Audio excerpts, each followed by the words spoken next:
কারণ বাংলাদেশ টিম এভাবে এই টেস্টে যেভাবে খেলেছে সেটা অনেকদিন দেখা যায়নি। শুরু থেকেই যেভাবে বাংলাদেশের প্লেয়ারদের মধ্যে ছিল একটা অটুট বন্ধন, বিশেষ করে বাংলাদেশের রাজনৈতিক ও অর্থনৈতিক কিংবা সামাজিক যে বাংলাদেশের যে ক্রাইসিস মুহূর্ত চলছে সেইগুলোর বাইরে গিয়ে বাংলাদেশ এভাবে একাত্মতা হয়ে বাংলাদেশে একদম প্রফেশনালি যেভাবে খেলতে হয় সেই প্রফেশনাল গেমসটা যাকে বলে সেটাই খেলেছে এই বাংলাদেশের টেস্ট স্কোয়াড।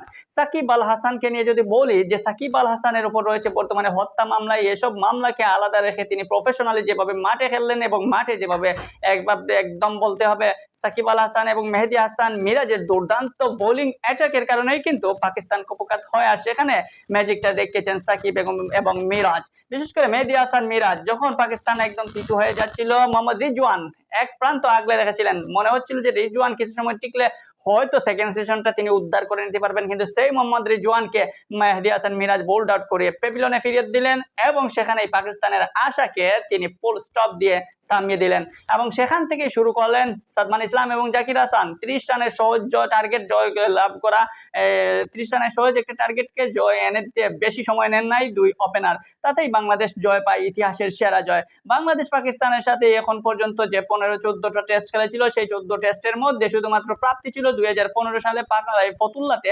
পাকিস্তানের সাথে একটা টেস্ট ড্র করা, সেই ম্যাচে ইমরুল কায়েস তামিমের দুর্দান্ত সেঞ্চুরি, সেগুলোই ছিল প্রাপ্তি। তবে সেই সকল প্রাপ্তিকে যেন এক নিমিষেই দূরে সরিয়ে এই 2024-এ এসে পাকিস্তানের রাওয়ালপিন্ডিতে নতুন ইতিহাস গড়ল বাংলাদেশের টেস্ট স্কোয়াড। এই টেস্টে দেখবেন প্রাপ্তির সরাসরি, বিশেষ করে মুশফিকুর রহিমের 191 রানের ইনিংস, সাদমান ইসলামের 93 রানের ইনিংস, মেহেদী হাসান মিরাজের allrounder performance 77 run, Liton Kumar Das, Mominul হকের 50, সবকিছু মিলিয়ে দুর্দান্ত।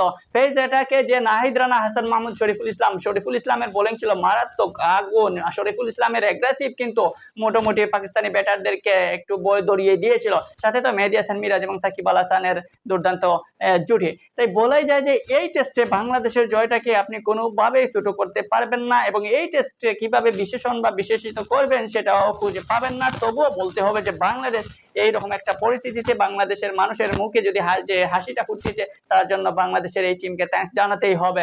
বাংলাদেশে রয়েছে বিশাল বন্যা পরিস্থিতি, সেই বন্যা পরিস্থিতির পর সরকার পতনের পর বর্তমান দেশটা গড়ার মধ্যে রয়েছে বিভিন্ন ধরনের সামাজিক অর্থনৈতিক সংগঠন এর মাধ্যমে বাংলাদেশ ঘুরে দাঁড়াতে চাচ্ছে। ঠিক তখন বাংলাদেশের ক্রিকেট দল এই সব আলাদা যে সব কিছু রেখে প্রফেশনালি তারা আরেকটা বিজয় বাংলাদেশের মানুষের মাঝে এনে দিলেন এবং আজ পাকিস্তানে পর্যন্ত বাংলাদেশ জয়ধ্বনি উঠলো। কারণ হচ্ছে রাওয়ালপিন্ডিতেও কিন্তু আজ দেখা গেল বাংলাদেশি অনেক সাপোর্টারদেরকে। সেই হিসাবে বলা যায় যে বাংলাদেশের এই টেস্টটা হবে ইতিহাসের সেরা টেস্ট। যদিও নিউজিল্যান্ডের সেই টেস্টের মানভঙ্গনার টেস্টের কথা অনেকে বলবে, কিন্তু সেই সব টেস্টকে আলাদা রেখে পাকিস্তানের রাওয়ালপিন্ডির এই টেস্টটাই হবে বাংলাদেশের জয়ের জন্য সেরা টেস্ট এবং সেটাই হওয়া উচিত, কারণ এই টেস্টের মতো জয় লাভ করা টেস্ট আর কখনোই দেখা যায় না।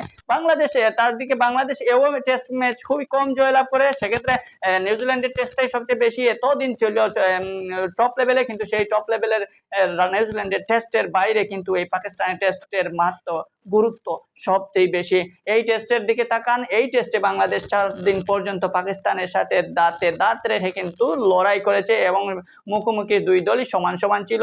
এক সময় পাকিস্তানের কোচও পর্যন্ত পাকিস্তানকে এগিয়ে রেখেছিল 4th দিন পর্যন্ত, কিন্তু সেখানেই ম্যাজিক দেখালেন বাংলাদেশের বোলাররা।